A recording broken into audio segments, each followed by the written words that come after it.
আসসালামু আলাইকুম। মোর্শেদ শোভন স্বাগত জানাচ্ছি এনটিভির সকালের খবরে। ক্রাউন সিমেন্ট শিরোনাম দেখছিলেন, এবারে নিয়ে যাচ্ছি পুরো খবরে। ফেব্রুয়ারিতে নির্বাচন করার ব্যাপারে প্রায় ঐকমত্যে পৌঁছেছেন অন্তর্বর্তী সরকার ও বিএনপি। লন্ডনে ডক্টর ইউনূস ও তারেক রহমানের বৈঠকে এ অগ্রগতি হয়। রোজার আগে নির্বাচনের প্রস্তাব দেন বিএনপির ভারপ্রাপ্ত চেয়ারম্যান তারেক রহমান। জবাবে প্রধান উপদেষ্টা বলেছেন, রোজা শুরুর আগের সপ্তাহেও ভোট আয়োজন করা যেতে পারে, তবে এ সময়ের মধ্যে বিচার ও সংস্কারের পর্যাপ্ত অগ্রগতির প্রয়োজন। ইমরুল হাসানের রিপোর্ট। বহুল প্রত্যাশিত ও আকাঙ্ক্ষিত বৈঠক সুদূর লন্ডনে, যার দিকে চোখ 18 কোটি মানুষের। ডরচেস্টার হোটেলে পৌঁছালে তারেক রহমানকে স্বাগত জানান প্রধান উপদেষ্টা।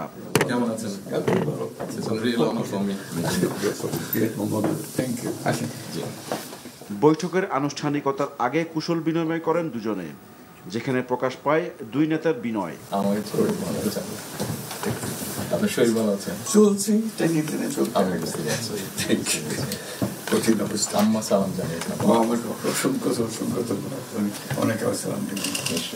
নির্বাচনের সময়সীমা নিয়ে অন্তর্বর্তী সরকার ও বিএনপির টানাপোড়েনের মধ্যে শীর্ষ পর্যায়ের এই বৈঠকে বরফ গলতে পারে এমন ধারণা আগে থেকেই করছিলেন পর্যবেক্ষক মহল।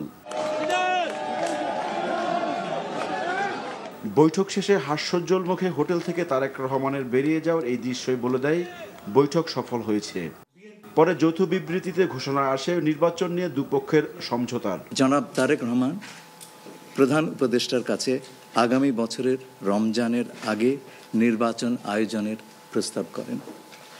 দলের চেয়ারপারসন বেগম খালেদা জিয়াও মনে করেন ওই সময় নির্বাচন অনুষ্ঠিত হলে ভালো হয়। প্রধান উপদেষ্টা বলেন, সকল প্রস্তুতি সম্পন্ন করা গেলে 2026 সালের রমজান শুরু হওয়ার আগের সপ্তাহেও নির্বাচন আয়োজন করা যেতে পারে। সেক্ষেত্রে সেই সময়ের মধ্যে সংস্কার ও বিচারের বিষয়ে পর্যাপ্ত অগ্রগতি অর্জন করা প্রয়োজন হবে। জনাব তারেক রহমান প্রধান উপদেষ্টার এই অবস্থানকে স্বাগত জানান।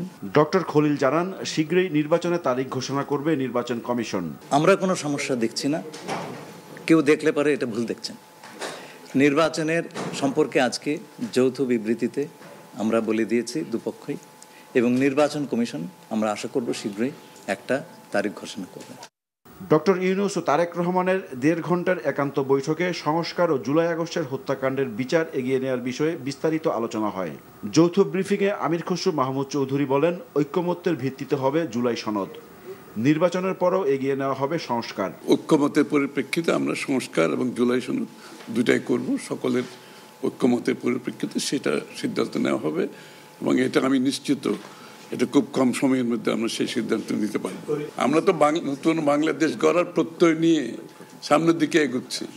সবাই আমরা চাই দেশ গড়ার যে প্রত্যয় আমরা নিয়েছি, আমরা ঐক্যবদ্ধভাবে সেই কাজটা করব। শুধু নির্বাচনের আগে নয়, নির্বাচনের পরেও বাংলাদেশ গড়ার যে প্রত্যয় নিয়ে আমরা সবাই ঐক্যমত হয়েছি, সেটা আমরা সামনের দিকে এগিয়ে নিয়ে যাব। তারেক রহমান কবে দেশে ফিরবেন এমন প্রশ্নের উত্তরও দেন আমির খসরু। এই ব্যাপারে আলোচনার কোনো প্রয়োজনীয়তা আছে বলে আমরা মনে করি না। তারেক রহমান সাহেব যখনই ইচ্ছা উনি দেশে ফিরে যেতে পারবেন, সুতরাং এটা সিদ্ধান্ত উনি নেবেন সময় মতো। Imrul Hasan, NTV news, Dhaka. Doctor Yunus ও তারেক রহমানের বৈঠক ফলপ্রসূ হওয়ায় উচ্ছ্বসিত সেখানে থাকা প্রবাসী বাংলাদেশিরা। বৈঠক উপলক্ষে ভোর থেকেই ডরচেস্টার হোটেলের সামনে ভিড় করেন বিএনপি নেতাকর্মীরা। তারেক রহমানকে স্বাগত জানানো ছাড়াও নির্বাচন ঘিরে আগ্রহের কথাই ঘুরে ফিরে আসে তাদের বক্তব্যে। লন্ডন থেকে বিস্তারিত জানাচ্ছেন রিয়াদ আহসান। শুক্রবার লন্ডন স্থানীয় সময় সকাল 9টায় অন্তর্বর্তী সরকারের প্রধান উপদেষ্টা অধ্যাপক ডক্টর মোহাম্মদ ইউনূস এবং বিএনপির ভারপ্রাপ্ত চেয়ারম্যান তারেক রহমানের গুরুত্বপূর্ণ বৈঠককে ঘিরে ডরচেস্টার হোটেলের সামনে নেতাকর্মীদের উপস্থিতি বাড়তেই থাকে। 8:50 প্রবেশ করেন ভারপ্রাপ্ত চেয়ারম্যান তারেক রহমান।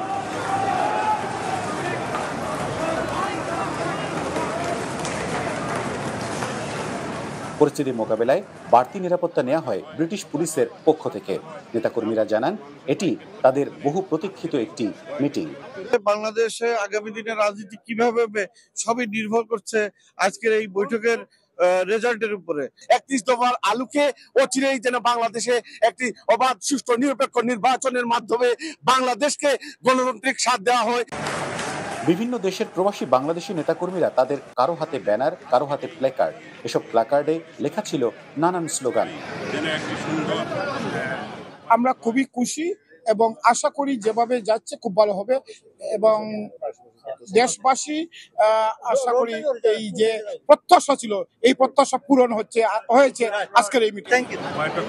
বিএনপি ও সমমনা দলের নেতারা জানান তারা এই বৈঠককে দেশের ভবিষ্যৎ রাজনৈতিক দিক নির্দেশনার একটি গুরুত্বপূর্ণ মোড় হিসেবে দেখছেন। রাস্তায় দাঁড়িয়ে থাকা নেতাকর্মীদের হতাশ করেননি তারেক রহমান। হাত নেড়ে জানিয়ে দেন আলোচনা ফলপ্রসূ হয়েছে। জনাব তারেক রহমান মৃদু হাসিতে হাত নেড়ে জানিয়ে দিয়েছেন তিনি যথেষ্ট আশাবাদী এবং উল্লেখ করেছেন যে এটি একটি ঐতিহাসিক আলোচনা। যদি তাই হয় তাহলে বাংলাদেশ কখনোই পথ হারাবে না। এখন অপেক্ষার পালা সেই আলোচনার ফলাফল কতটা ফলপ্রসূ হয়। Riyad Hasan, NTV, Europe, London. 4 দিনের যুক্তরাজ্য সফর শেষে দেশের উদ্দেশ্যে লন্ডন ছেড়েছেন অন্তর্বর্তী সরকারের প্রধান উপদেষ্টা অধ্যাপক মোহাম্মদ ইউনূস। প্রধান উপদেষ্টা ও তার সফর সঙ্গীদের বহনকারী বিমান বাংলাদেশ এয়ারলাইন্সের ফ্লাইটটি আজ শুক্রবার লন্ডনের স্থানীয় সময় সন্ধ্যা 7:15 হিথ্রো আন্তর্জাতিক বিমানবন্দর ত্যাগ করে।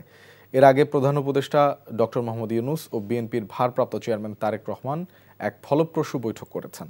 এছাড়াও যুক্তরাজ্য সফরে বাংলাদেশ থেকে পাচার হওয়া অর্থ পুনরুদ্ধারের বিষয়টি প্রাধান্য পেয়েছে।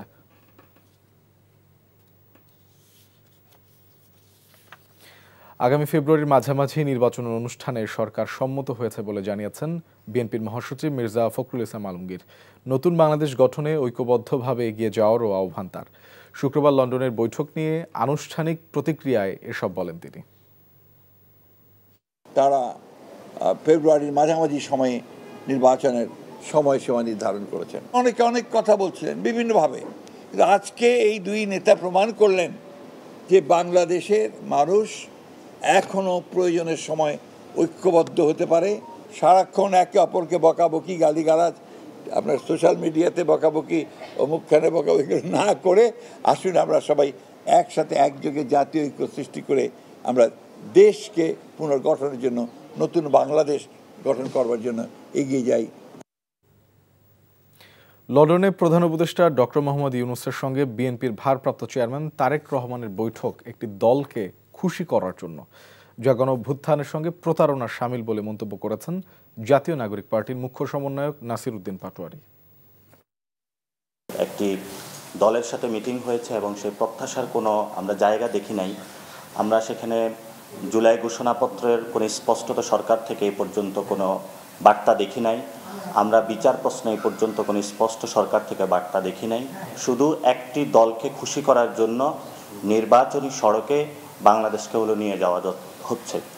এটা জুলাই যে গণঅভ্যুত্থানটা হয়েছিল, জনগণের যে আকাঙ্ক্ষাটা ছিল, সেই আকাঙ্ক্ষার সাথে প্রতারণার শামিল।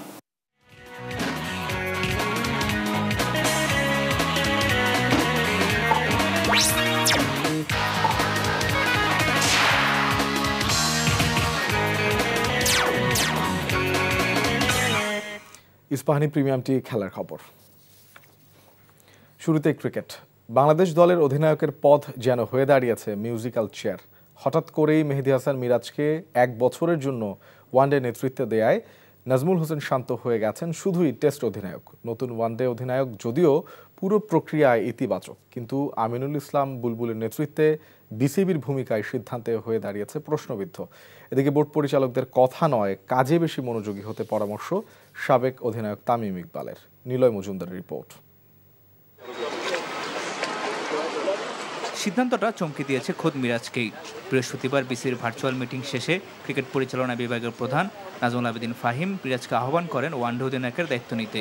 মিরাজ রাজি হলে টেস্ট ও ওয়ানডে অধিনায়ক হিসেবে শান্ত দুপুরে সংবাদ সম্মেলন করলেও সন্ধ্যার মধ্যেই হারান ওয়ানডে অধিনায়কত্ব। এমন ঘটনার প্রভাব দলে পড়বে কিনা এমন প্রশ্নে মিরাজ জানান, অধিনায়কত্ব কে করছেন তা এতটা গুরুত্বপূর্ণ নয়। ওর সাথে হয়তো ডিসকাস করেছে বা কি করেছে, হয়তো টেস্ট টিম নিয়ে ডিসকাস করেছে, ওডিআই করেছে কিনা আমি ওই রকমভাবে করতে পারবো না। ক্যাপ্টেন ডাজেন্ট ম্যাটার, আমাদের টিম হয়ে খেলাটা ইম্পর্টেন্ট। এবং ওর সাথে যখনই কথা হয়েছে আমরা দুজনে একই ডিসকাস করেছি যে আমরা বাংলাদেশটাকে কত দূর নিয়ে যেতে পারি। ক্রিকেট পরিচালনা বিভাগের প্রধান নাজমুল আবেদিন ফাহিম পরিচালক হয়ে বোর্ডে আসার আগে পেশাদারিত্বকে প্রাধান্য দেওয়ার কথা বললেও ওয়ানডে অধিনায়কের পালাবদল প্রক্রিয়া ছিল না তার ছিটে ফোটাও। বোর্ড পরিচালকদের কথা নয়, কাজে বেশি মনোযোগী হওয়ার আহ্বান করেছেন সাবেক অধিনায়ক তামিম ইকবাল। এখানে বসে অনেক বড় বড় কথা বলতে পারি আপনাকে, রেসপন্সিবিলিটি পাওয়ার পর যদি আমি নিজেই যেভাবে চলছে ওইভাবেই যদি চালাই বা কোনো কিছু না করতে পারি, আপনার ইন্টেনশনটা যদি রাইট থাকে, আপনি ভালো কথা বলেন বা না বলেন, আপনার কাজের মাধ্যমে আপনি প্রমাণ করে দিতে পারবেন। তবে গুরুত্বপূর্ণ সিরিজ শুরুর ঠিক আগে এমনভাবে নেতৃত্ব পরিবর্তন করে নতুন সভাপতি আমিনুল ইসলাম বুলবুল খানিকটা বিস্ময় উপহার দিলেন। নীলা মজুমদার, এনটিভি নিউজ, ঢাকা।